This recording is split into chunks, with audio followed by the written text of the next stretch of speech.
All right, happy holidays. Merry Christmas. Merry Christmas. Just trying to get through the holidays. That's how I am. I'm a let's just get through the year and let's figure it out next year. Let's get to 2024. Yeah, I hate the end of the year. I mean, as of last night at like 8:15, I was just get me to the 2024 NFL Draft. But Bailey Zappe seems to have ruined my excitement for the 2024 NFL Draft. You know, we had like a 4 or 5 week window where for the first time in a very long time, I was looking ahead to the NFL Draft because the Patriots were going to have a top 3 pick. But Bailey Zappe, if he plays the way he played last night on Thursday Night Football against the Pittsburgh Steelers for the rest of the season, the Patriots might have a chance to win out and drop from the number 2 overall pick, which they still currently have with the tiebreaker over Arizona, down to like the number 8. So like Bailey Zappe might ruin this thing. Put Mac Jones back in the game. Wow. I've been trying to get my thoughts together, and I told you I wanted to do this podcast the day after the Thursday night game between the Patriots and the Steelers, not because I thought that Zappe was going to have a game for himself, but because now that we've gone a couple weeks where Mac Jones is not even playing in these games and Bailey Zappe has been named the starter, I wanted to react to some of the media coverage that's been given to this situation, because we've done that throughout the whole Mac Jones era, and I've knocked a lot of media members. But so we scheduled the show before last night's game, knowing we wanted to react to it. I did not think we would be reacting to 3 touchdowns from Bailey Zappe and a 21-18 win, which I actually didn't bet any money on this game last night, but I had a friend come to me and say, you know, what should I do for this game? I said, tease the over-under from 30 to 40 and bet the under 40, cover, take the Patriots, at least take the points, take Hunter Henry. This is no lie. I said, take Hunter Henry over receptions for, it was 2.5. I think he had 3, right? Yep. Could have had 4, but then the first one got called back with a pass interference, but he ended up getting 3. Anytime touchdown scorer, Zeke Elliott, told him to take that, took it. Anytime touchdown scorer, Hunter Henry, took it. And he won all those bets. I should have put money on it, but the minute I would put money on that, none of it would have happened. Anyways, this game last night puts the New England Patriots in a very interesting situation, because my reaction isn't really towards the game itself and Bailey Zappe's performance as much as it is the reaction of the team after the game. And I know you win a game, you break a 5-game losing skid. Feels good. You finally score touchdowns. You finally get into the end zone. You're going to feel good just in general, in a vacuum. But there was something specific about the Bailey Zappe praise and the smiles on the faces, and Bailey Zappe with his arm around Bill O'Brien walking off the field after the game. Almost like telling him, like, I fucking told you, dude, you should have put me in 6 weeks ago. It was just something about the whole reaction to everything after the game that made me sit back and kind of reevaluate what the strategy that I thought the Patriots should take in the offseason at the quarterback position. I haven't completely changed, but it's making me reconsider now what you do. Mac Jones is not the guy. We've gone over this many times. Nobody wants to hear me say that anymore. All right? But for the record, I was the first person to say that a long time ago. You need it on a t-shirt. I do need it on some type of t-shirt. Mac ain't the guy. See ya. Okay? And it was because I thought he was soft. And you saw a report this week that said the Patriots might have overlooked the fact that he never faced any adversity, real adversity, at Alabama with superstars all over the place surrounding him, never really getting touched. And they might have overlooked that. No shit. What did I tell you? In the face of adversity, he can't step up. He's too soft. And yet everybody in this town, especially in the media and in the national media, was trying to tell us that, oh no, like it's everybody around Mac Jones that needs to help him. The organization let Mac Jones down. Well, I hope that the praise for Bailey Zappe this weekend is just as loud as the disrespect for the Patriots organization when Mac Jones was struggling. Because in this game in Pittsburgh, against the Steelers team that, granted, they have their backup quarterback in, but they were 7-5 going into that game. They're in the playoff race. Okay? It's in Pittsburgh. And the Patriots were without a couple of their top receivers. And they didn't have Kendrick Bourne. They didn't have Pup Douglas. They didn't have Devontae Parker. They had Juju Smith-Schuster, Hunter Henry. They didn't have Ramondre Stevenson, the starting running back. And look at Bailey Zappe. Look at the throws he was making. Granted, it was all in the first half, and the second half was brutal. But it's really what happened after the game, in my opinion, that is making me today kind of reconsider everything that I was thinking should happen with the Patriots quarterback position this offseason. I haven't completely changed course, but it's making me rethink this. Paul Price, my producer, what did you think as you're watching this unfold last night on Thursday night for people who aren't listening on Friday? I think the interesting thing about Zappe is that he's predictable. And I think I say that as a positive. I don't say that as a negative because you didn't know what you're getting with Mac Jones from one game to the next. Like, he just would disappear. I think when you're a football player, you like predictability in your quarterback, even if he's not the greatest quarterback. Because I kind of agree with you. I'm still not ready to say this is my quarterback for next year. I actually don't think he is. I think he's too little, all of that. But the guy, he tries, he cares, and he's tough. That's a big difference from what we had not too long ago. Even keeled is the phrase that they were using during the week. Even keeled. Not too high, not too low, though I did like the celebrations he had last night. Well, you got to celebrate when you get there. It's hard to score touchdowns. Yeah, I mean, it wasn't like he wasn't dancing. It wasn't like the game against the Bills where they were running around like they just won the Super Bowl. That is the most ridiculous celebration I've ever seen for that team specifically. For that group of guys. I mean, Mac Jones, Mike Gesicki, what have you done for me other than that? Pretty much nothing. Nothing, yeah. Stop running around like that. Like, stop. Stop running around, dancing like that for one game like that. That was ridiculous. But anyways, even keeled was... Yeah, I like that better than predictable. Predictable has negative connotations. Even keeled... No, I know what you mean with predictable. Predictable being that... You know what you're getting. You know the type of person you're getting in the huddle. You know the type of emotions that you're getting from your quarterback in good and in bad. And we saw good and bad on Thursday night. We saw really good in the first half. We saw bad in the second half. Luckily for the Patriots, Bill Belichick is still coaching up that defense like a motherfucker. Yeah, and where are people asking for Bill to resign now? Like this. The whole Belichick thing is the media wanting him to be gone. We've gone over this. They don't like Bill Belichick. He doesn't give them anything. They demand that he answers questions. It's Fuck so you. Foolish from them. Just to make their job easier. Like they're the show. Yeah, that's crazy. They think they're the show. It's crazy. And they're not. Bill Belichick's the show. And I just think a couple things. And they were talking about it. Al Michaels and Kirk Herbstreit were talking about it. And Al Michaels, I agree with him. There's a 0.02% chance that Robert Kraft just fires Bill Belichick. Yeah. That's not going to happen. Does Bill Belichick say, I just need a change of scenery? Maybe there's even some stuff going on in my personal life. I got to go. Can we? That's a whole different story, though. Can we part ways, amicably here? Like, can we do this thing where it's not dirty and where it's good for both of us? I'll come back one day for the statue and everything's fine. I mean, that's a possibility. But is Robert Kraft up there like, hey, Bill, come into my office. We got to make a change because we look around the league and we see so many coaches that could step in and be just as successful as you, if not more successful, given the draft pick we're going to have and the things that we're going to try to do next year. It's like, I don't think Robert Kraft is an idiot. He's not irrational, and I don't think he's going to do that. So I think if Belichick is going to be gone next season, I think a lot of it's going to have to be his decision to leave. But when I watch him still coach up the defense, and I watch him watch Bailey Zappe, we talked about this last season, Belichick seems to like Bailey Zappe. He seems to enjoy Bailey Zappe more than Mac Jones. And this is just my own personal opinion based on what I see.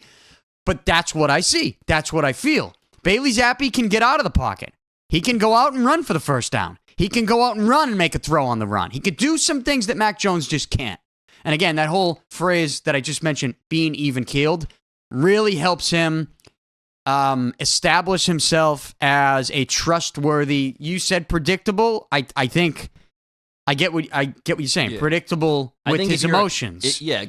Which gives you a comfort level. Exactly. Which gives him a confidence level and the team a confidence level in you, and it gives everybody around him a comfort level that we saw after the game. Because now it feels like you can build something. Like once you know like what you have, you can. We got smart guys. We can build something with this guy. That's what it felt like to me. So that's where we get to what is next for this organization with the quarterback position. What are you building? What should you do?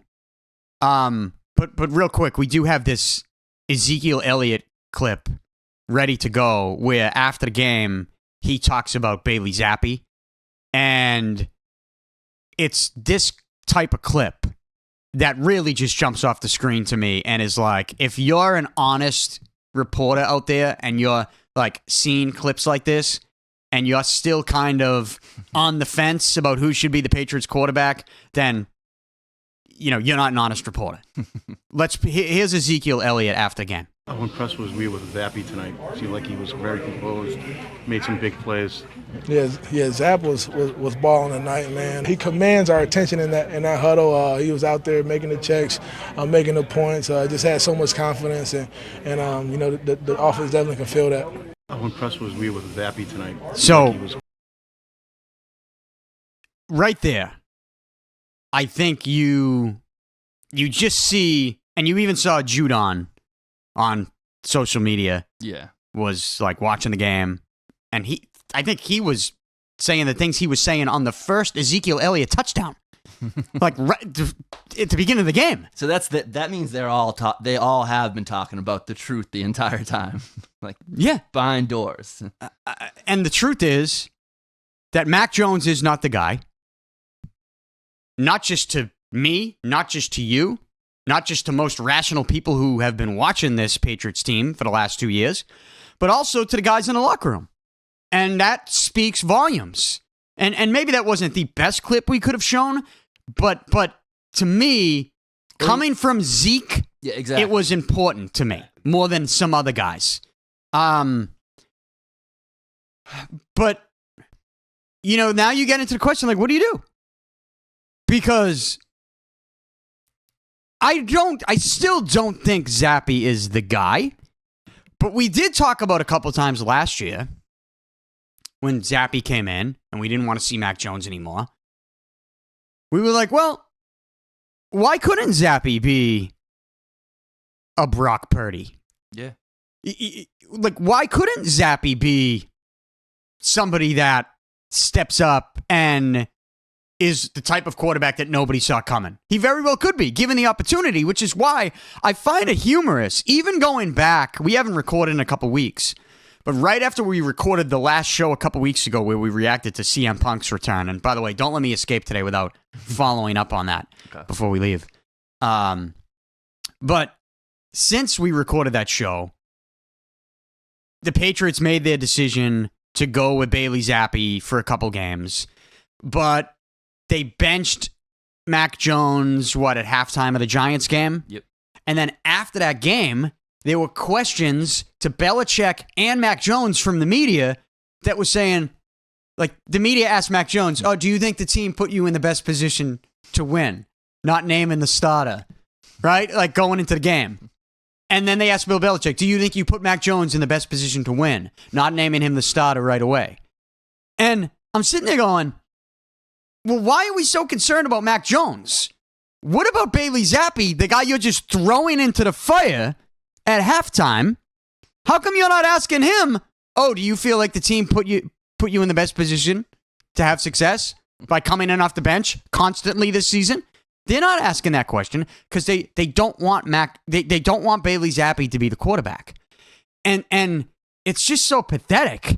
And even last night Thursday night during this game, I was seeing people who cover the team and cover the NFL on social media pointing out all the bad stuff that Zappe was doing and mentioning the good stuff. Where with Mac Jones, it was like they made sure they mentioned the good stuff and all the bad stuff they blamed on the organization. No one likes to be wrong. It is ridiculous. Like, it's scary to me how obsessed some people are with Mac Jones. It's like, what do you fantasize about, you fucking weirdos? Like, what is going on? This is weird. And I'm watching people last night going, oh, Bailey Zappe, like he missed this, he missed that. It's like the dude came in and scored 3 touchdowns in the first half on the road with some of his best receivers out of the game.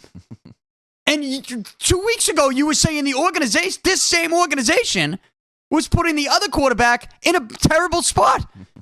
But now it's like we're going to point out all the things that Bailey Zappe can't do in the same situation, even though he did way better than the other guy. It's pathetic. And I don't really know how to explain it, but I know that moving forward, all of that said, even though I continue to say Mac Jones is not the guy, I still don't think Bailey Zappe is the guy. I mean, I think there's potential. Maybe if you keep giving him the opportunity, maybe he gains confidence and maybe he becomes a really good quarterback. There's other things to like about Zappe too, though. They cut him and he came back and said, I even read a report that he said, "I'm going to be the starter," which that's who you want. I'm not saying he's the quarterback, but if you get a pick from 2, that's the one you want every day. There is a type of fire in his eyes and in his tone and everything about him that makes you like it, that makes you want to see more. The question is, if you keep putting him out there and maybe you figure it out. You keep giving him more. Maybe you figure it out. But again, now it's like you're missing out on Marvin Harrison Jr. Yeah, that's the rough part. You know what I mean? That's the rough. Because now you're just developing this guy who's not really your guy.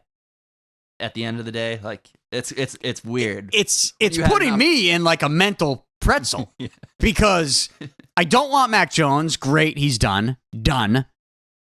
Put a fork in Mac Jones. He's done. Bailey Zappe. Okay, maybe he could be something special. But now it's like you got me excited for a top 3 pick. And I also think there's something to Mac Jones being so bad and just seeing a guy that works a little bit that you want to give that guy even more credit in a weird way. I think it's like a human psychology thing where you're just like, now you see a football player, you see a real quarterback in the NFL, not the other guy. So it's like, I don't know. I still think his size is a problem though. And that doesn't go away. Yeah. I don't know about that. I mean, I've seen smaller quarterbacks. But let's just say Bailey Zappe sucks in the next game. Yeah. And all of this is just a little excitement in order for us to really bury Mac Jones. And that's exactly it. He's done.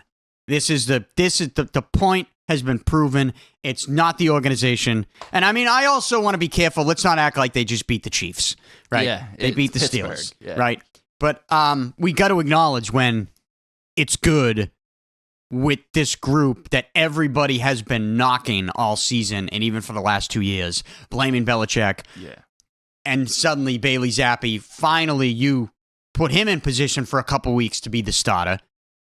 And instead of just throwing him into the fire, and he does something with it. He's even keeled. You love his attitude. Like you said, he gets cut. He wants to come back. He wants to learn under Belichick. He says all the right things. He's got that fiery attitude, as you see. The players seem to love him.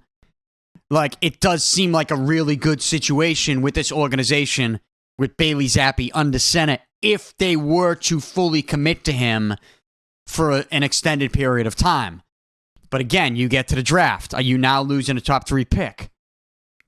But who knows? Again, he could suck the next game. Coming into this week, I knew the Thursday night game was happening. I said to you, let's do a show the next day. And let's react to the last couple weeks with the quarterback situation and everything that's going on. Because I know what I want the Patriots to do this offseason. And I was going to come in here today to tell you my plan. That was my goal for this show that we scheduled while reacting to the game. Not knowing that Zappe was going to look that good in the first half, given everything he had around him. And so I still am leaning towards this being the strategy, mainly because I don't want to sit here and really overreact on like what Bailey Zappe is. In 2 quarters. Right? Essentially. Just because of 2 quarters of successful football. So I'll tell you, here's what I think the Patriots should do. Here's what I think the Patriots should do this offseason. This offseason, I think, and by the way, I want people to comment on YouTube. I want people to comment on Instagram. Let me know what you think of this. I'd like to know, and not just you agree or disagree. Tell me what you would do. And don't like put it in my DMs. Put it in the fucking comments so we can get in that algorithm. Tickle that algorithm. You know, let's get in that algorithm. This is what I would do if I'm the Patriots. Even after what I've seen from Bailey Zappe. This is what I'd do if I'm the Patriots this offseason. I put a lot of thought into this, Paul. I would sign Kirk Cousins to a 1-year deal. I would sign him to a 1-year deal. I would, depending on the draft pick, if I still have a top 3 pick, if I have number 2, I am taking Marvin Harrison Jr. That's who I'm taking. Yeah, I like that too. And I'm going to sign Kirk Cousins to a 1-year deal. I know he's in his mid-30s. I know he's coming off of ACL surgery, but he should be ready to go by training camp. He's been signing 1-year deals, I think, anyways. He's going to be a free agent. I think you make him an offer. Yeah, I don't worry about the ACL at all anymore. No, we're not worried about that. No. Sign Cousins to a 1-year deal. Draft Marvin Harrison Jr. if you get that number 2 pick. And again, this is all me projecting that they get a top 3 pick. Yeah. And projecting that if somehow they can get a higher pick than Arizona, because I think Arizona would take Marvin Harrison Jr. to work with Kyler Murray. I don't think Arizona's taking a quarterback. They're definitely not taking a quarterback. So you got to get a higher pick than Arizona. Chicago, I think they're going to go for a quarterback. But you got to get a pick higher than Arizona. It's still possible. I mean, again, Patriots could suck here moving forward. Still. And there is a little part of me that's like, not rooting for them to suck, but man, like you got me excited here for Marvin Harrison Jr. And I told you a couple weeks ago on the show, I would have a tough time passing on him. I know we talk about the quarterback position and that's what they need, but I would be the more I think about this, the less excited I am about taking a quarterback in the first round again. Like, look what just happened. It's a gamble. It's a gamble of gambles. You just never know who's going to be the guy with quarterbacks until they get in the NFL. You really don't. It's fascinating, kind of, but it's unlike basketball, unlike hockey. You just don't know at quarterbacks. And we just talked about Bailey Zappe, who's not a first rounder, and the attitude. There's a different attitude. There's a different personality. There's a whole different mindset, I feel like, for a guy that's not taken in the first round, to where a first-round pick as a quarterback is not a Bill Belichick guy. But a Bailey Zappe, who's like a blue-collar, let me earn this. You're going to cut me. I'm going to come back and earn this, and I'm going to be your guy. I'm around Bill O'Brien after a big win. Players love him. Even-keeled.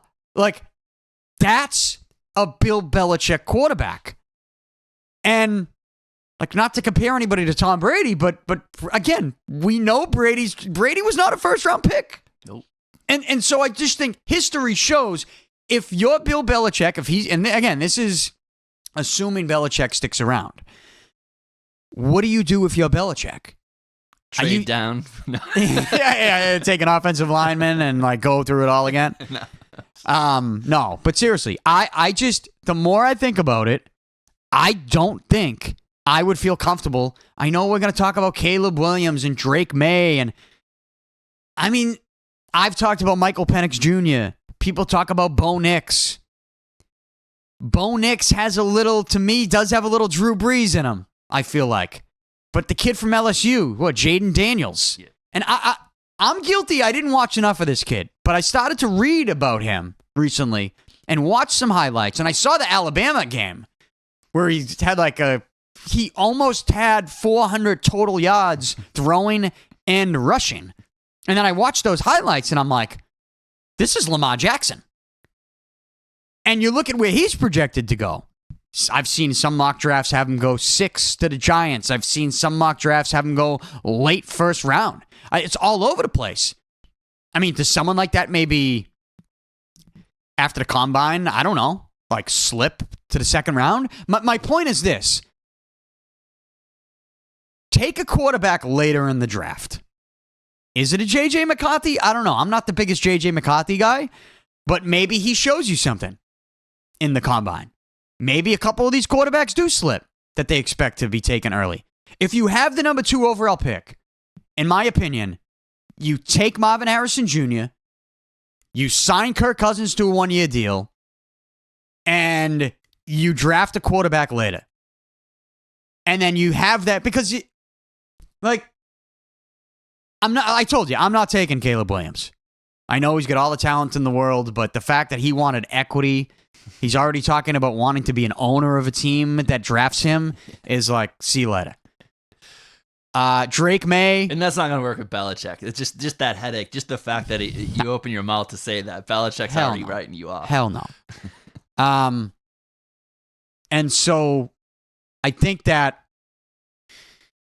and I know this is going to be controversial because nobody's going to want Kirk Cousins. But if it's a 1-year deal. Yeah, see, that's the way to understand and you take a quarterback in the second or third round, or, this would be tough to do to Bailey Zappe, but, I mean, you have Zappe behind Cousins for a year.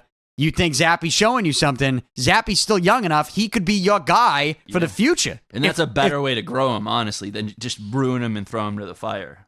That's not good for everybody. You only have a handful of games here down the stretch. Yeah.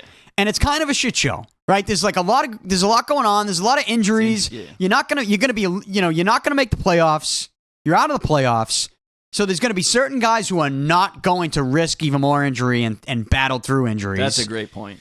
And I don't know if you're giving Bailey Zappe the full NFL starting experience. And so, I think if you pull the plug on it and put him to the side behind Cousins for a year, I don't think it's the end of the world. If this was like you throw Zappe into this team this year and he brings you to the playoffs, then I think it's a different story. Yeah. Because I think Zappe's ego might get in the way of that. But I think now that's not the situation. Well, and his agents get to him at that point and they say, we don't want you as a backup. We're gonna price you out of this rookie deal. If you're a backup, you're not gonna. And so I think you can still keep Zappe in the organization if there's not the quarterback there in the second or third round. I think if you almost ideal. If you passed on Marvin Harrison Jr., you would regret that. Because that's more of a eternity commodity. What that's going to be. Yeah. And, Cousins, it's going to be a lot of money. But they got it. You can make it work. It's the NFL. I know. It's like you can make it work. It's not the NHL. It's a funny cap. It's a fun cap. So that's what I do. But again, I like that plan. That's if you get the number 2 overall pick. Yeah, exactly. Yeah. So I guess it's kind of me banking on Zappe not being good enough to really get them a couple wins down the stretch. Again, let's not act like the Steelers are the Chiefs. They're not. It's just, I think there needs to be some more honest reporting out there on the situation. It's like, guys, you just crushed the organization in defense of Mac Jones. Yeah. Bailey Zappe in that same organization you just crushed with that same personnel that you just knocked just did something that Mac Jones is not capable of doing. It's almost like the perfect experiment. You just plucked one in, plucked one out. I mean, there were more injuries, so he even had a worse time, but it just looked so much better. Yeah. Coaching wasn't a problem. When you looked at that game yesterday, you're like, coaching was not the problem. So the coaching was probably never the problem. Yeah, I mean, I'm not the biggest Bill O'Brien fan. Not that I don't like him. I just think that he gets a lot of praise that I don't know is justified. I'm wondering how it's justified. Right? Don't point to Alabama. If you're gonna praise anybody, it's Nick Saban. And so like I don't know that the praise for Bill O'Brien is justified. I don't hate him, But he's not the problem either, though. no, Yeah. he's not the problem. I think we saw that last night. Yeah. So, I think that moving forward, I would put my money on the Patriots struggling here still for at least a couple more games out of the next handful of games, and that they're still in the running for a top 3 pick, because I do believe that Arizona they might win a couple more games because Kyler Murray is back from an injury. He's a very talented player. He's not tanking. Yeah. He's out there trying to, because he has to listen to the critics who have been criticizing him nonstop the last couple of years, and he's an electric player, and he's trying to win. And so I think that it's a very good possibility the Patriots still end up with number 2 overall. And coming into this podcast before last night's game, I was going to tell people, here's what I would do. After thinking about it long and hard, here's what I do. I would, with the number 2 overall pick, I would take Marvin Harrison Jr., I would sign Kirk Cousins to a 1-year deal, and I would either take a quarterback late in the draft, or I would commit to Bailey Zappe being my backup, telling Bailey Zappe, like, hey, we only got Cousins for 1 year. You learn under him. You're our guy moving forward long-term after that. And I would commit to him in that role. Things can obviously change, but I think that's a real conversation you would have with the kid. That's the way they should go. And that's assuming they get the number 2 overall pick. That's assuming Bill Belichick sticks around. That's assuming that Bailey Zappe is mediocre enough moving forward that they're still down getting that number 2 pick. So, interesting stuff on Thursday Night Football. But even though it has me reconsidering those plans I just told you, I still, gun to my head, would do that. I would sign Cousins. I would take a receiver early, and I would either take a quarterback late or late in the first round, or I would commit to Zappe as the backup and say to him, you're going to have the keys to the car after this 1 year with Kirk Cousins. Because Belichick obviously wants to still win, not just for his own personal record, trying to catch Don Shula, which definitely means something to him because he's a historian of the game. But also, there's got to be something within Belichick that wants to prove that he can win a Super Bowl in New England without Tom Brady. Yeah. There's got to be that fire burning. That never goes away. And if there's a guy like Cousins who's going to throw the football 45 times a game, and you can bring him here to come out and sling it, and you can coach up the defense the way he's been coaching it up the last couple weeks, which has been incredible, then you're putting Cousins in a situation where he's never been with just a crazy good defense. And you're finally getting a quarterback that is going to be putting up big numbers again.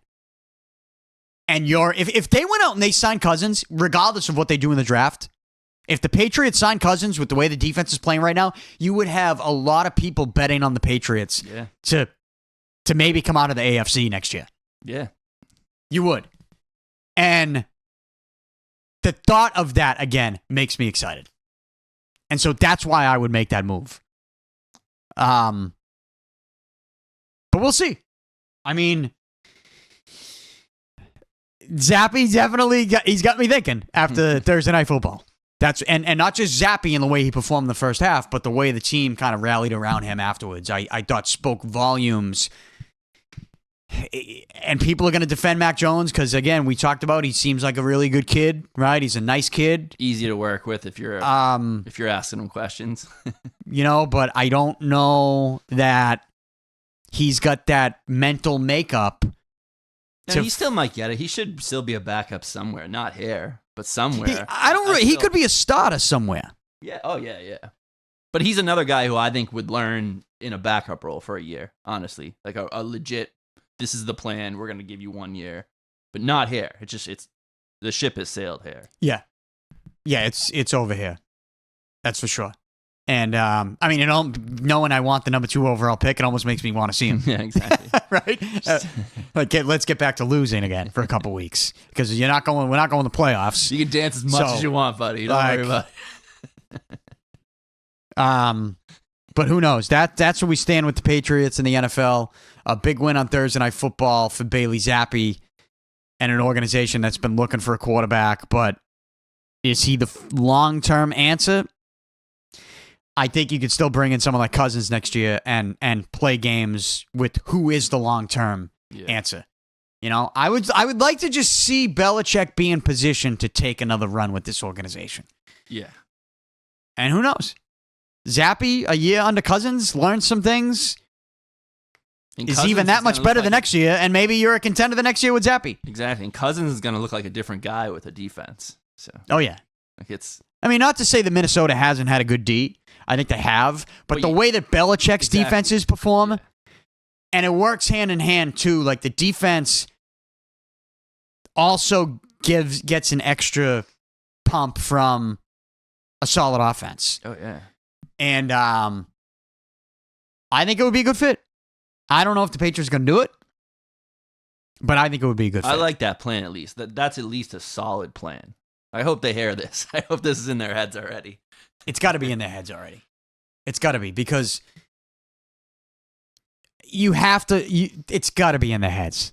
There's no question that I think they know what they're going to do in the draft. I think they know if they are taking a quarterback. I think they already know who it is. Yeah. Or at least they're leaning towards somebody. Couple guys. They have to be. Belichick's not a fool. Yeah. He watches his stuff. He looks at this stuff. He knows who's available. He knows what his draft pick is. He might not talk about it to the media, right? But he knows. So we'll see what happens. But that's what I do. Cousins. I'd go get Cousins. I like that. But that's my Patriots rant for the day. It changed. Like my passion for this changed because of what happened on Thursday night.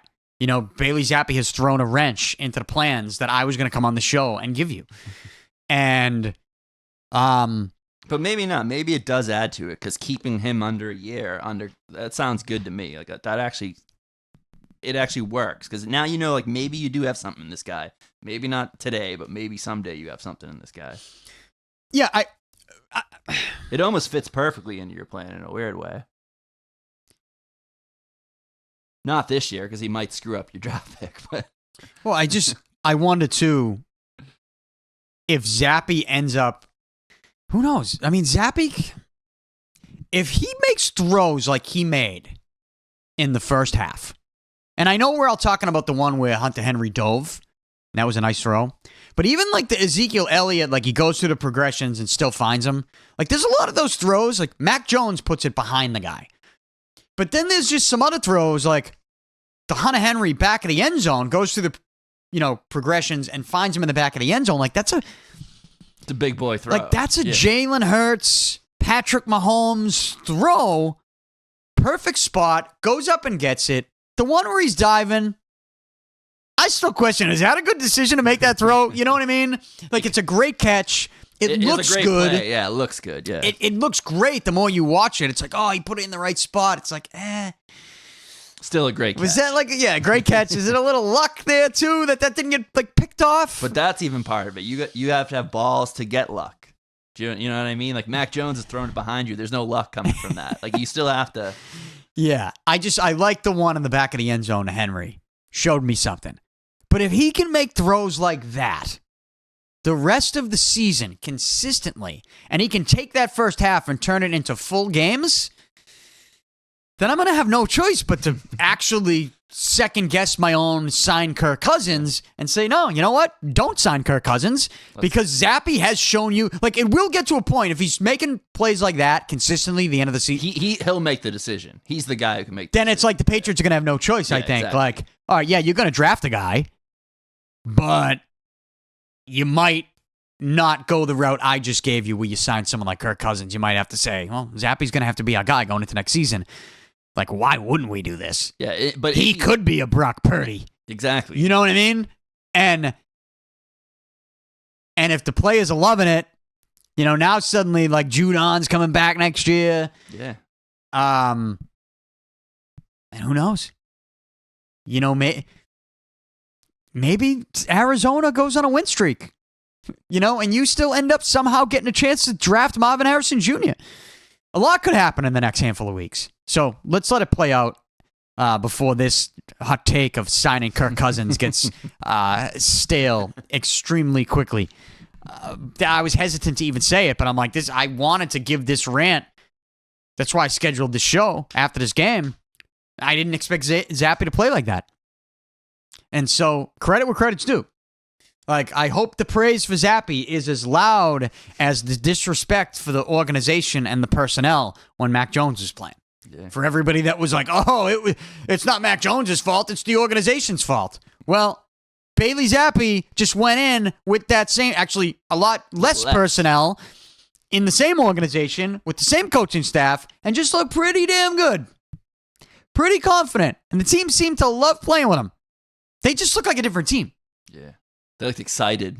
Like, didn't they? Like, even after the Hunter Henry, like, just Zappe going on, it was different, man. I don't even know if I can explain it. If you don't have the goggles on, if you do not collect a paycheck from Mac Jones, Inc., then there was just something about watching that first half last night that was like, all right, I remember this.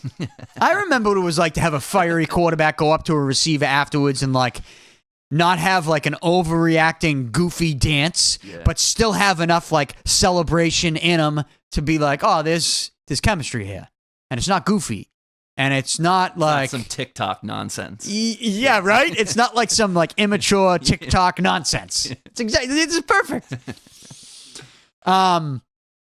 It's a fiery, fuck you, this is my job, this is my team, these are my teammates, and we're going into Pittsburgh, and we're winning this game against a playoff team. I don't know. It just felt right. And so I don't have the same passion with the go sign Kirk Cousins rant that I did or expected to have when I scheduled this podcast with you. So, yeah, that's it. I mean, other NFL thoughts? I'm trying to think. Aaron Rodgers coming back as soon as he's coming back. He's practicing. Blowing my mind. I want to know. That's so stupid, though. I want them just to tell us everything, all the peptides he's using, put it on a list for the next time I blow my knee out. I mean, I don't know why he's even doing this. Come back next year, dude. Yeah, I know. Like, your team's done. I know. I agree with you, but it's just if he can make it back on the field and look mobile at all, it's gonna blow my mind. Like we're talking. I think it's like 11. What is it? What week are we at? Week 14, week 15. So it's 14 weeks. 15? Yeah. That's wild, man. Right? 15, 16, 17, 18. Yeah, I think there's like 4 weeks left. Whatever week it is, we're late in the season, and we're late enough to know that Aaron Rodgers should not be rushing it back. Like, there's no need to do it. So I don't know what he's trying to prove with that. I will say I'm actually a little fired up about the college football playoff. Okay. Did you see that? They revealed the top 4. Oh, yeah. And there was a lot of drama because of Florida State getting bumped out. Florida State won the conference championship. They were undefeated. They were number 4. And then the final rankings came out, and they got bumped out of the top 4. They got bumped out of the playoff because their quarterback got injured a couple weeks ago. We talked about the Jordan Travis injury, which was devastating. And Florida State gets bumped out, and they're up in arms going, what the hell else do we got to do? We won every game. We were number 4.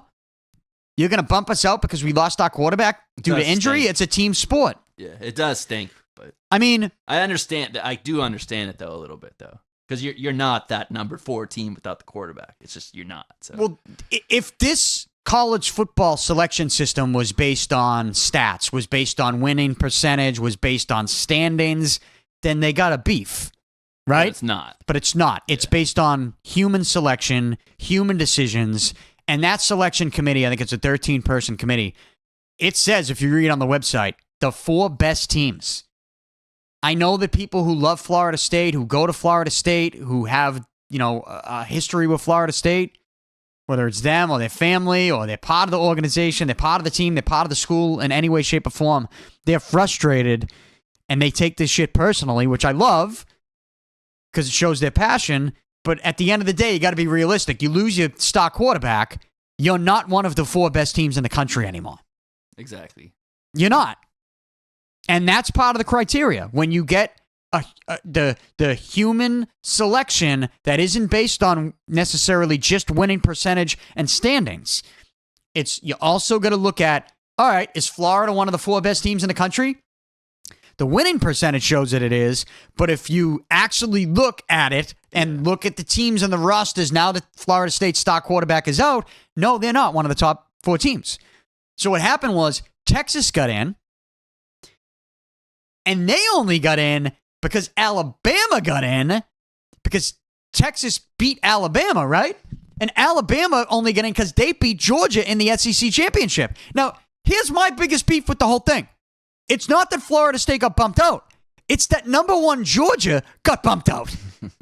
We went from 1 to 6. That makes no sense. In my opinion, I think Alabama's got to get in because they beat the number 1 team in Georgia. I think you put them in.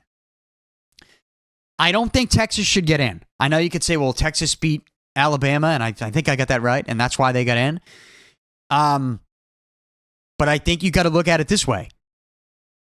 Texas also lost to Oklahoma, which was a team that had 2 losses, and ended up being like the number 12 team in the country, I think, when it's all said and done. Georgia only lost 1 game. Georgia was the number 1 team in the country. By the way, back-to-back reigning, defending national champion Georgia. They were the number 1 team in the country, undefeated all season long, other than 2 weeks, they got bumped down to number 2. I think it was like weeks 10 and 11 of the season. But most of the season, they were the number 1 team in the country, Georgia. And then they were number 1 going into the SEC championship, and they lost at a neutral site to Alabama. You're going to knock Georgia out of the playoff? Number 6, you said, too? That seems... Well, whether it's 5 or 6. Yeah, just out of the top. If you want to bump them to 4, that's fine. That makes sense, yeah. And you want to slide Alabama 3, and you keep Michigan and Washington 1-2 and undefeated, that's fine. That makes more sense. To me, arguing over Florida State doesn't make sense because they lose their quarterback. They're not one of the top 4 teams in the country now. But Georgia? You're telling me they're not one of the top 4 teams in the country? That's a joke. And nobody's making a big deal out of that. And I don't get it.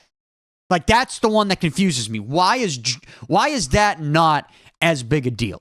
Georgia has quieter alumni, probably. I'm like, I don't... Florida State's loud. Right? But hey, the Bulldogs, they're the defending, reigning, back-to-back national champions. You get 1 loss to Alabama in the SEC championship at a neutral site, and you're just going to bounce them out? That's stupid. That makes no sense to me. That's the beef I have with what the College Football Playoff Selection Committee did with the College Football Playoff. So, that's that. Florida State is out.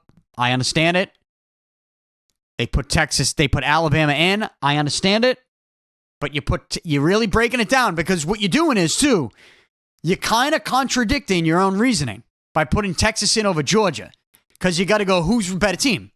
Yeah. Georgia or Texas? It feels like those 13 Come on now. Those 13 people overthought the situation. They did some weird mental numbers in their head and just... Yeah, that's the only way you can do that. You're thinking too hard. You can't tell me that Texas is a better team than Georgia. They're just not. Georgia's number 1 team in the country all year long. All season long, other than 2 weeks. And now you're just sliding Texas into the top 4. Because of 1 loss from Georgia. It doesn't make sense to me. Doesn't make much sense. So we have those. We have that. College football playoff. What am I missing here? There's one more thing I wanted to get to. Did you watch the NBA in season? Yeah, tourney? I've watched some of it. I hate it. I don't like it either. I don't like the courts, number 1. Well, of course, that's a travesty. I think we had talked about that part of it. But they had the semifinals in Vegas. So I got a theory. Here it is. I think I know what the NBA is doing. I think I'm nailing this too, by the way. So they had the semifinals, which I didn't watch, in Vegas at T-Mobile Arena. Yep. So neutral site in Vegas. I saw a couple highlights. Place was rocking. And so I watched the highlights. I'm like, oh, that's pretty cool. Like, it was different. Yeah. Right? It was like a different, it was like the CM Punk pop coming out of Survivor Series. Like, LeBron James hit a deep 3. It had like a different pop to it than just a regular game. Even like a game 7 in LA or something. Yeah. It was different. I can't explain it. You watched it, you've seen it. I saw the highlights. So now they have the finals on Saturday night on ABC. It's the only NBA game of the night for the NBA Cup, the in-season tournament, right? The Lakers and the Pacers. Ultimately, who gives a shit? But it's in Vegas. It's at that neutral site. The stars are coming out. I mean, they had like cross promotion with Stephen A. Smith and Shaq and Charles Barkley, like pregame. It was pretty cool. But I'm watching all the coverage and I'm watching the highlights and I'm hearing the pop and I'm like, it feels different and they got buzz about it. And I'm going, I know exactly what the NBA is doing right now. Do you know where I'm going with this? We're going to have a new team. No. No. Oh, maybe. That could be it. But I don't think so. I think in the world of leagues making changes and short form video. Okay, yeah. And attention span. And then you look at all the money the NFL makes. Like, I just think the NBA is like, do we need a 7-game series in the NBA Finals? Better yet, do we need the NBA Finals to take place in multiple locations? Like, I think they are soft beta testing a neutral site for a shorter NBA Finals, like a best of 3 at T-Mobile Arena every year where the stars come out to play.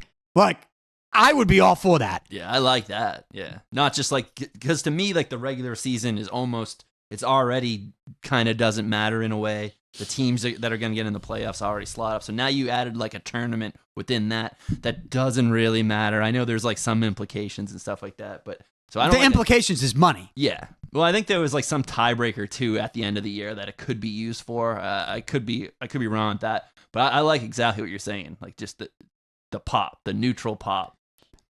Especially in Vegas too, where you just get that buzz. Place. That's the only place it should be. And I think the NBA, it tour. It should only be there. Yeah, that's what I mean. Yeah, it's not like, oh, we'll do it in Miami one year. Not like the Super Bowl. No. Not like the Super Bowl. Just there. You take the idea of making the NBA Finals into the Super Bowl, but you do it in Vegas every year, and you don't do a best of 7. You do a best of 3, and you can have a best of 3. So I don't know if they'll go that far. I think you still want a 7-game series in one place. See, that's where I think you get. I think it's too much. Yeah. I think because that 7-game series can drag on for like 2.5 weeks. What about best of 5? No, I think you shorten it. Yeah, even more. I don't have any, and I wouldn't have any problem with it because everything now is, again, look at video, look at audio. It's short form. It's like 15-second videos. Yeah. It stinks, but it is true. Like, look at what we're doing in baseball. Yeah. You know, you're adding pitch clocks. You're completely changing the game. And by the way, by the time you watch this, like, I don't know. Shohei Ohtani, or is Ohtani in Toronto? There was a rumor that I forget his name, the Japanese player for the Blue Jays, booked tonight on this Friday night, booked a restaurant. Oh, wow. Yeah, he booked like 50 people at a sushi place in Toronto. And people are like, what's going on there? And they think maybe Shohei Ohtani is celebrating. They're celebrating Shohei Ohtani coming to the Blue Jays. I don't know. By the time, who knows? Right now, there could be news on Shohei Ohtani. Juan Soto goes to the Yankees. Does baseball exist anymore? I used to be the biggest. I don't think the Red Sox exist anymore. Baseball still does. And here's the deal. This is going to sound crazy because I'm such a hardcore baseball fan. I don't even care. Yeah, I know. I don't even care. How sad is that? That's sad. My father doesn't even watch it. If you didn't have my father watching it, my father was die hard. He barely checked in last year. Like the hot stove, I don't care. The Red Sox are going to get maybe the dude Yamamoto, and he's like 25 pitcher in Japan. Like, I don't know. No one cares. Yeah, good. It's like when they told us aliens were here. No one cares. I mean, if you were going out to get Juan Soto, like, different story. Like, I think I got some buzz. But there's really no buzz. There's no buzzworthy moves. Like, they traded Verdugo to the Yankees, and I'm like, I don't want to live in a Red Sox world where we're just making trades with the Yankees, where we're just sending one of our best players to the Yankees for 3 pitches, who I don't know who the hell they are. One of the guys' names is Dick Fitz. I like that. That's like, is this a joke? And the guy who made the move is a guy that you brought in who used to be a pitcher for the Red Sox. He's like, oh, let's just trade one of our best players to the Yankees for 3 pitches. Oh, one of them's his name is Dick Fitz. Let's have a fun time with this one. What the fuck is going on with the Red Sox? It's wild. Where is John Henry? John Henry's missing. And it's just like, that trade with the Yankees, I sat back and I go, what? But it didn't get me that fired up. I'm just like, I don't want to live in a world where we're just trading with the Yankees. Cats, could have been anybody. Dogs. Right? It could have just been like exchanging minor league pitches, but it's like, I don't want to. That's not what this is about. This is a rivalry. We don't trade with the Yankees. Sorry. And I'm not, Verdugo, it is what it is. Like, how do we want to revisit the Mookie Betts trade and Yeah, exactly. get into that? Anyways. The fact that I care more about what the NBA is going to do with their in-season tournament. That's wild, though. That's where we're at. That's the reality. But I do think, just to get back on that NBA point, I'm watching all this happen, and I'm going, they are thinking about taking the NBA Finals to Vegas. But you can't do 7-game series. You got to do a best of 3. Yeah. And I'm fine with it. I like it. You'd be like, it changes the history of the game. It's like, every other sport's changing the history of the game. Yeah. Does it really? You're still giving out a championship. I'm not necessarily into the in-season tournament or the NBA Cup, but I am into the buzz that it has in Vegas that you could then move to the NBA Finals. Yeah. I'm into that. Or maybe you have an NBA Finals where you give each team a home game. And then you move it to Vegas. I like that. You know what I mean? That's even more fun. That's kind of even more fun. So you still get, because I still do want to see the Celtics in the finals on their real court. I do want to see that, but I like that idea. I think that's the perfect. Or maybe you have that's a perfect hybrid system. The team that has more wins in the NBA Finals gets a home. There's 3 games. They get 2 home games with the other team getting 1, and then after 3 games, it goes to Vegas in the best of 7. That's how you could keep your best of 7, move it to Vegas, and potentially the max is 4 games in Vegas. It's still too much, though. That's more fun, though. I still like that. And then maybe you do 1-1, best of 5. Yeah. That's that. Yeah. So you play 1-1, and then the max you have is 3 games in Vegas. Maybe that's what you do. There it is. I love it. I just fixed the NBA. That's a fun idea for the NBA, too. You have an Eastern Conference champion. You have a Western Conference champion. In the NBA Finals, you play 1 game in the East at their arena, 1 game in the West at their arena. It's a best of 5. The rest, the max is 3 more games. The rest of the series takes place in Vegas at T-Mobile Arena. And maybe you only get 2 games. David Stern's maybe you get 3. Just perked up. Maybe you get 1. Well, no, I think this is what they're testing out. Yeah. I think, and Adam Silver. I think Adam Silver. I was kidding. About the David Stern thing. I think that this is what they're testing out. Because it makes sense. You look at the Super Bowl, the revenue that's there. It would come down to shortening the finals, but I don't see why that would be a problem. I love it. The only thing I worry is that they look at this in-tournament thing as just another source of revenue. So it's almost like they have 2 finals. They have 1 in the middle of the year, and then they still keep their. That's what I would worry. So you're saying you think that the in-season tournament is just here to stay? Yeah. Yeah, I just think it's going to be. I think it's going to, as it plays out, I don't think it'll have the same buzz year in and year out. Yeah. I think it's fresh, it's new, but I think next season, I don't know. Yeah. Is there a reputation with the NBA Cup? Like, I don't think so. So there's that. I would like to see the NBA take the finals to Vegas. I would love that. It's an idea they should. I think that's what they're doing. I'm not gonna lie. Like, I do think this is something that I'm not saying they get rid of the in-season tournament. Maybe they keep the in-season tournament. But maybe the whole thing in Vegas, it's like, well, are we blowing an opportunity here by having the NBA Cup in-season tournament in Vegas when we could just take that to the NBA Finals to Vegas? And they love celebrities in the seats, and you get a lot more celebrities if it's in Vegas. Yeah, there's just a different buzz that I saw just from the highlights. Yeah. And I mean, you can only explain it if you watched it. Now, I wasn't on I didn't even care to watch it, so it's not like I was excited for the game itself. Yeah. Because it's the mid-season. But it's an experience, though, yeah. I like that the But Celtics, if it's in the finals, yeah, I'm watching that. I like that the Celtics may have faked a Porzingis injury and kept him out of most of that. Did they? I don't know. I think he was a little banged up, and I think they sat him down because it's like I this hope. nonsense. I mean, no surprise, he's out. No, I know. And I think he's their best player. Every time I watch it, I'm like, this is their best player on the floor when he's healthy. No, he's not. He's so good. Paul, he's not. He's so not their good. best player. Tatum's their best player. No, I know, but Jaylen Brown's still better than Porzingis. I don't know. I don't think so. You don't think so? No, I don't. I think Brown's great, but I think he's still real one-dimensional. Yeah, I mean, look, not to say Porzingis doesn't have talent. He does. It's just they're just a better team. It's a calf injury. Yeah, and he's a big guy that we predicted would have some kind of leg, foot injury. So. We called it. I mean, well, this is just consistent to his career. Yeah. And I'm concerned if it's a calf injury, sometimes that ends up being that's a lingerer. But it also it leads to it's like the precursor to an Achilles injury. Yeah, I think. exactly. You know what I mean? Even with when you talk about Aaron Rodgers, I think that he was complaining of calf stiffness or calf, some type of calf injury, and next thing you know, and I'm not wishing this on Porzingis. I hope he stays healthy, and I hope I'm wrong, and I hope they've just been taking it easy with him, knowing that they need him in the playoffs at the end of the season. Yeah, exactly, and they should be managing him the entire year. They should. I just don't think that's what's happening.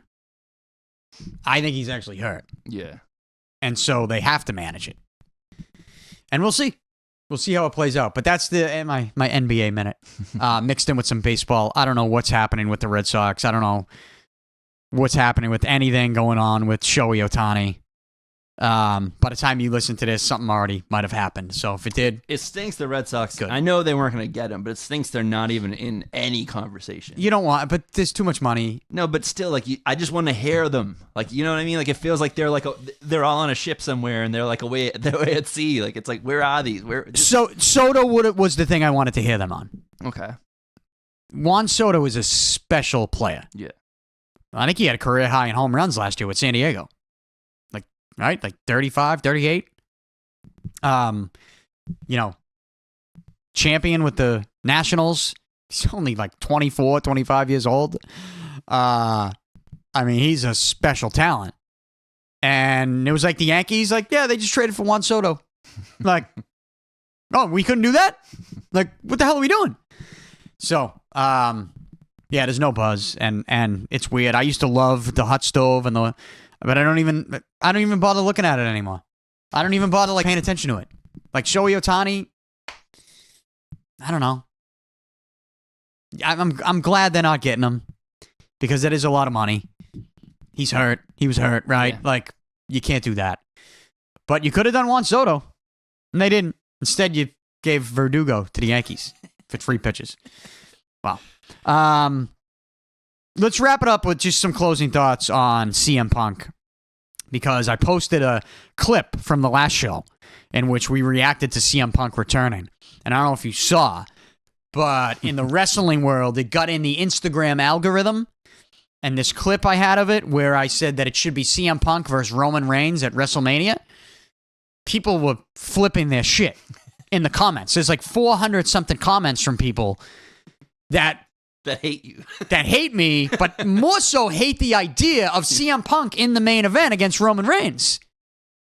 And I don't understand it. It's not a logical take on their part, because they're reacting as if I sat here and said, oh, it's going to be Dominic Mysterio versus Roman Reigns. That's what it should be in the main event of WrestleMania. I didn't say that.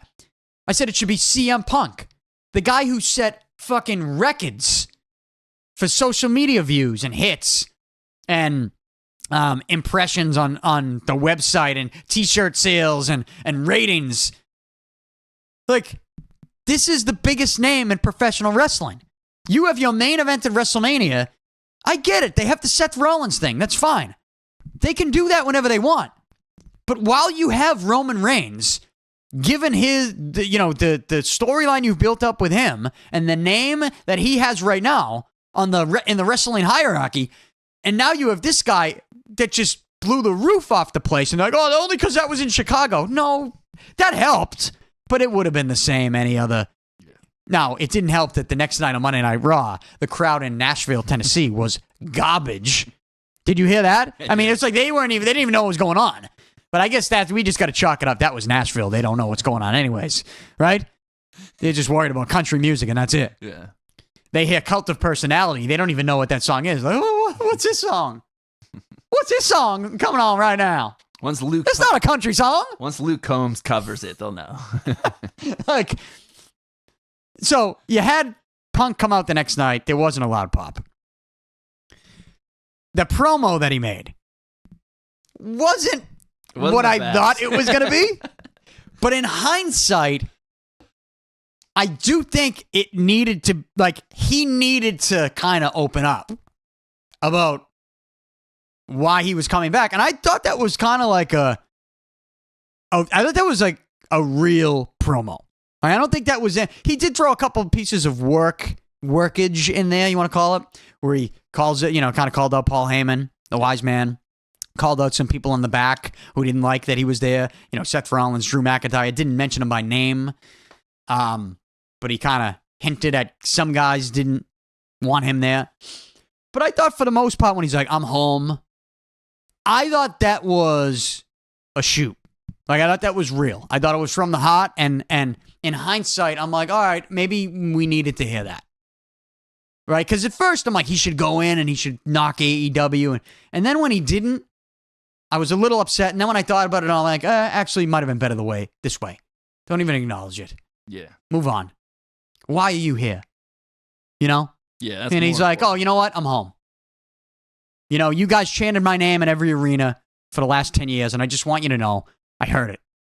I've changed. I'm different. I heard it. Thank you. I'm home. And I think that was genuine. Yeah. I think that was real. And when you put it all together, it almost makes you think like, he was in AEW. And by the way, I went back this week and I watched that CM Punk press conference with Tony Khan when he's eating the muffins and drinking the spinnies and he's going off on the Colt Cabana situation and he's going off and on the Young Bucks and Kenny Omega and the EVPs, which led to the fight backstage, which I told you at the time I thought was a work. Turns out it wasn't. I went back and now that we know how everything's transpired and you watch the promo on Monday Night Raw, and you see like that was from the heart. He's like, hey, I heard you guys for 10 years chanting my name. I made mistakes. I'm a different person. I'm home. And I watched that press conference again. And it hits different. Knowing what you know now. To me, it hits different. Because I look at it and go, he must have went to AEW and was like, what the fuck is going on here? Where the inmates are running the asylum and it's not a professional production. And everything's just crazy. I saw a video of Tony Khan and Brian Danielson, talking backstage. It was like a behind the scenes moment. And like they're just having like a regular conversation on like Dynamite. And Daniel Bryan's music is playing. And they look at each other and Bryan's like, oh, is that my music? And he's like, and Tony Khan's like, is it? Oh, and Daniel Bryan runs out. And I'm like, dude, would that ever happen in the WWE? That's crazy. That is crazy. And I'm like, just to like not have any like professional structure, CM Punk must have been like, all the grass is greener on the other side stuff. In his head, he might have been thinking like, I was wrong. I thought the grass would be greener in AEW. Nobody took it that way. But in hindsight, I'm like, oh, maybe that's what he meant. Like, I always thought the grass would be greener in another organization. Actually, let me go back to WWE. Let me show up when they're in town and try to go. Remember that he went backstage? They escorted him out at that point. But he did meet with Triple H for a moment. So. And The Miz, I think he squashed something they said with The Miz. I just think I look at it all, and I look at his promo on Raw, and I'm like, he's acknowledging, like, he fucked up a little bit. The way WWE didn't handle it good with him. Yeah, no. But like Triple H said, and like he said, everybody changes. It's a great fit. It's what's best for business. But what is mind-blowing to me is some of the comments on that Instagram post that I had where people do not want to see him in the main event. Wild. Against Roman Reigns is dumb. Like telling me like, oh, you shouldn't be a booker for wrestling. It's like, well, yeah, you know what? I should, because I would book this as the main event, and it would be the highest selling main event in years. Okay? And I could even see it being a triple threat with Cody. Oh, wow. And I could see giving Randy Orton the title against Seth Rollins on night one. That's where I think it could go. You know, they talking about, oh, like they're signing on Raw and SmackDown. We've seen that doesn't fucking matter at the end of the day. They can flip that with a little storyline. They can twist that. Yeah. Oh, the contract wasn't real. Actually, the contract, oh, look, we read it. The fine print said it's Raw instead of SmackDown. You know what I mean? Anything. They can do something like that. But mind-blowing. Go read some of the comments. I was having a blast knocking these people because really what it was a bunch of Tony Khan fanboys that were butthurt that CM Punk like exposed AEW, right? And they were mad. And like I just think the AEW fans, man, like they're brutal. Like the hardcore AEW fans, I just feel like they ruin it for the AEW talent. Like, they have a great storyline going right now with the Kingdom and Roddy Strong and MJF and Adam Cole. And when they come out with this storyline, like, the crowd is just like, they don't like it. So they're not going to even react to it. Like, fuck you. This is wrestling, man. This is, you can try to talk about, no, like, WWE is sports entertainment. We're wrestling. It's like, dude, wrestling is entertainment. I get it. These guys want to get in the ring and they want to grapple with each other. But guess what? There's a predetermined result. And it's not always what you want. I just feel like the AEW fans ruin it. And they ruined that video in the comment section. It's just constant irrational bitching about they didn't like how one thing went. So all the Tony Khan fanboys, I'm sure it's like troll accounts for some of those guys too. Here's a story. So Pro Wrestling Tees, you know Pro Wrestling Tees? So I sell t-shirts on TeePublic, and I was like, oh, you know what? Let me try to bring my t-shirts to Pro Wrestling Tees. And I had all the everything that you need to have, which was like over 10,000 social media followers combined, Instagram, Facebook, Twitter. I had it. All the things that you need, right? All the qualifications I had. And I went to apply, and I went to create the final thing was create your own custom URL. And it kept saying, an error message kept popping up going, oh, this custom URL is too close to one we already have. And I'm like, so I search on the website. Nobody has, I don't even think anyone's named Danny on there. No Picard. And then I even tried my WWE 2K name, Notorious PIC. And that wouldn't work. And I'm like, what is going on? So I reach out to their contact email. And whoever's behind the contact email at Pro Wrestling Tees, they knew who I was. Here's how I know that. I never mentioned that I had a podcast. Never mentioned it. There was another reason I went to bring my t-shirts there. Not because of a podcast, because of something else that I'm working on, which me and you kind of talked about, but I can't explain. I can't talk about it yet. And then in the email, they're like, well, is this for the podcast or the other thing that I mentioned? And I'm like, how do you know that I have a podcast? I never mentioned in this fucking thing that I have a podcast. It was very weird. That is weird. So I was like, it's somebody that someone doing their due diligence. Well, I mean, look, I used to do a podcast with Matt Taven. Okay, yeah. Who's one of the bigger names in AEW, which, by the way, he's in the main event storyline here, doing a great job. Most entertaining storyline in wrestling right now, and he deserves it. But I don't know if it's, obviously, I think he knows the people that run Pro Wrestling Tees. I don't know, whoever this was behind the Pro Wrestling email, they knew who I was because they said that. And I'm like, I never mentioned that I had a podcast. And I didn't do it in the application either. That's spooky. So how did you know? The other thing was they were reacting very weird to me. They were like, "Oh, like you're just throwing too much at me right now." Was like the phrase, and I'm like, "Ooh, you don't have the bandwidth in your brain to fucking understand that I do multiple things in my career." And I don't know. It was like, was it the young? I don't know if it was the Young Bucks manage the pro wrestling tees. It's just somebody I felt like that had something against me.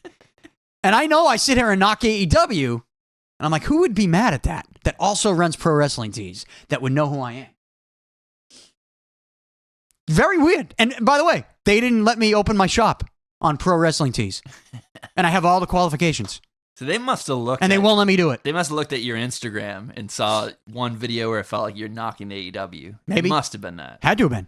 That's well, wild. I have all the everything that That's you needed, wild. and they wouldn't do it. They're like, "Oh no, you just got too much going on." That's what they said to me. I'm like, "Too much going on." I think you need to take a little break. But they like couldn't. I'm worried about you. It was very dumb. It was a dumb. It was a dumb email exchange. It was like 6 emails. I'm like, all right, I'm done here. Like clearly, you are like holding something against Something's going on. Why won't you let me sell T-shirts on your website?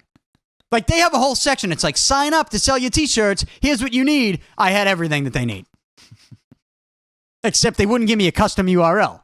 And then they're like, "Oh, like come back to us." How could they even know that to block you that way, though? I don't know. That's wild. I don't know. Wild. I don't know. It was baffling. I was like, You got a friend or an enemy out there. Something's "Oh, there's definitely an enemy." Yeah. But it's like petty, and I was like, "It's a little too petty." Who is this? Who You know, is this? who the fuck is this? This isn't some Listen, kid. I don't even No. want the store anymore. Well- I want to know who this is. Well, think about it. It's like, Yeah, it's someone who it's a hardcore. More than like it's someone who loves wrestling. yeah, I think it's somebody higher up though. Oh, you think? Oh, I think it's like a talent. Okay. Yeah, I think it's like. I hope. That's so funny. I think it is. Don't worry, I'm coming. I'm coming to your industry. Don't you worry. It's real to me. We'll damn talk it. about it. We'll talk about it. I won't air out the dirty laundry in a press conference. No, I'm kidding. No, but it is weird. Like It's weird. I don't even know why I brought that up, but we talked about AEW, and I had a feeling that maybe it was somebody that was currently with the AEW. Because in my head, I'm like, didn't the Young Bucks start pro wrestling tees? Like, isn't that there? I think so. Like Colt Cabana, like all those, that whole group of indie wrestlers, like this is their baby, right? Pro wrestling tees. And I wonder if they're like hands-on with it, like answering emails. How many people are emailing the pro wrestling tees contact? How many? I don't think Because you have to have a lot of followers to even like be able to do it. And I have a lot of followers. And I have the number that they say you need to have. More than that. And they would not let me open a store. There was no good reason for it. Oh, we don't know what's going on. Try refreshing your browser. Fuck you. Refreshing my browser. Go fuck yourself. Did you try turning it off and turning it back on? I think actually something like that was said. But You gotta reset your router. very ridiculous. Anyways, let's wrap it up. Hit subscribe. Follow me on social media. Paul, great job. We'll get another one in before the holidays, before Christmas, right? Yeah, I think Or so. before New Year's. We'll get one more in Yeah. in That's probably 2023. more That is a promise. At least one more before 2023. But for now, we're out. See ya.